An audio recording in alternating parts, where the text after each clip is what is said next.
Now, you both probably anticipated what some of the social pressures would be after the change.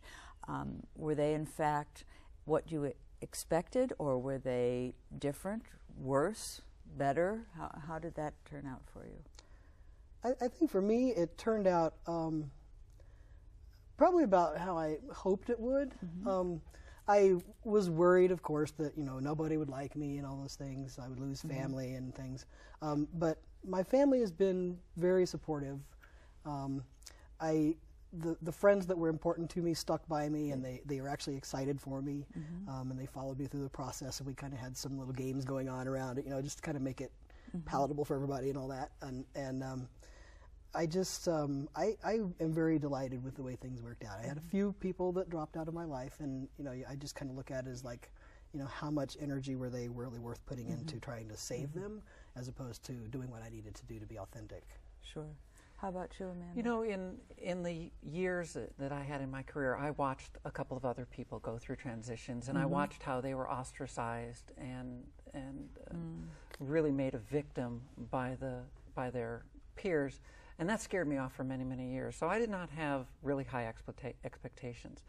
When I made the choice to actually move forward and transition, acknowledge that I was transsexual, but make the choice to move forward and change my external appearance, my gender expression, I was willing to give up everything. I said, you know what, if I lose my career, if I lose my family, if I lose my friends,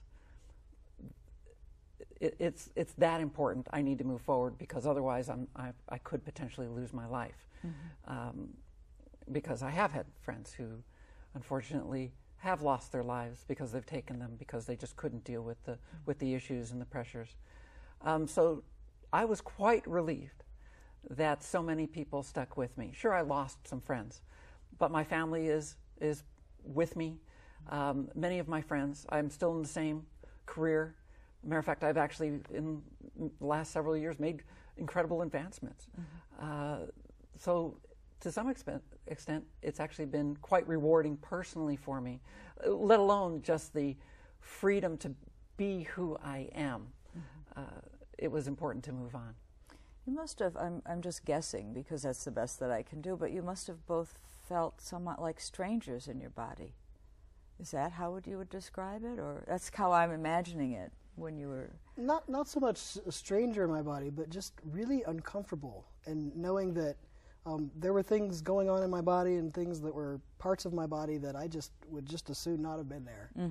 So, not a stranger, just like I would just as soon it'd go away. Yeah, so. A lot of it was the way people, I found a lot of it was because the way I looked, because people would look at me and make the assumption, as we do, that I was male, that they would open up some catalog in their brain and say, well, all these things apply. And I would go, myself, gosh, they're wrong. That's not me. But I'm not willing to share with them who I really am, because I was really quite scared at the time. And so it wasn't more a point of being uncomfortable with my body, but just feeling that the way people were relating to me just wasn't genuine, and I wasn't being sincere in the way that I was relating back to them.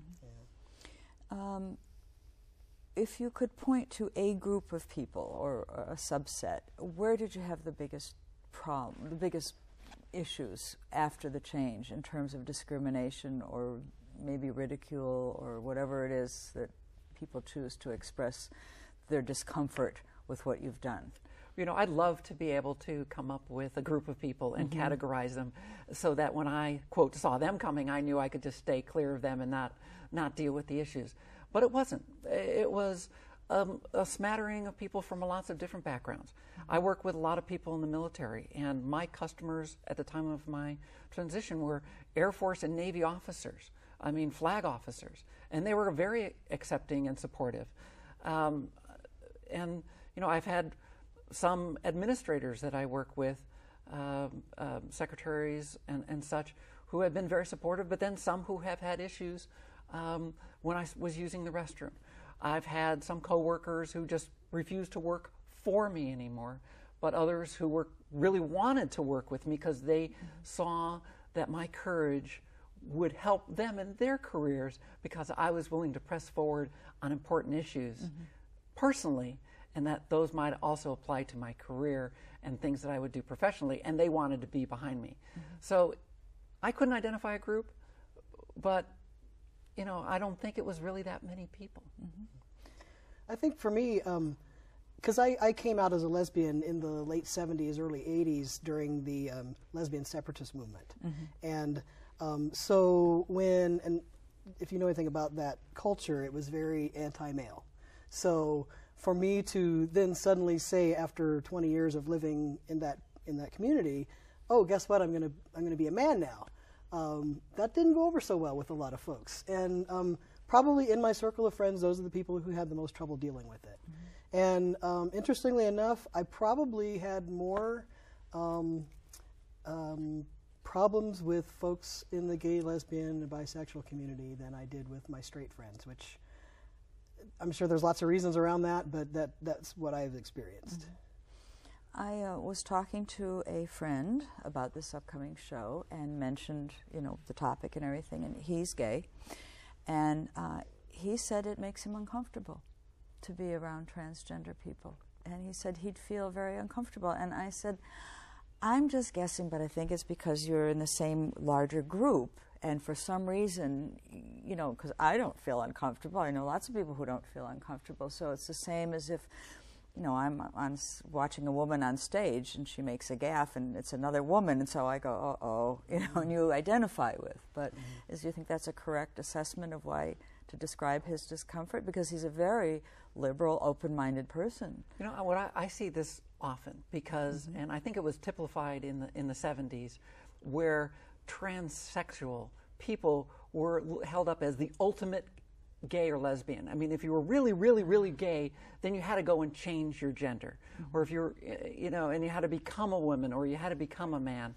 And that hurt some people in the gay community because they felt, well, you know what? I just want to be comfortable where I am, and these transgendered, transsexual people are telling me I have to go further. And I think it's a misunderstanding. And I think because they once again link sexual orientation, i.e.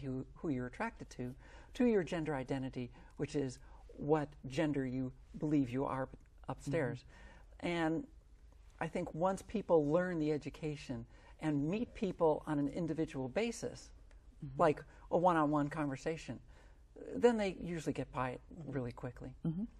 Do you tell people when you meet them? Because you both look exactly the gender that you've transitioned to. So do you bring it up? It depends on the situation, of course.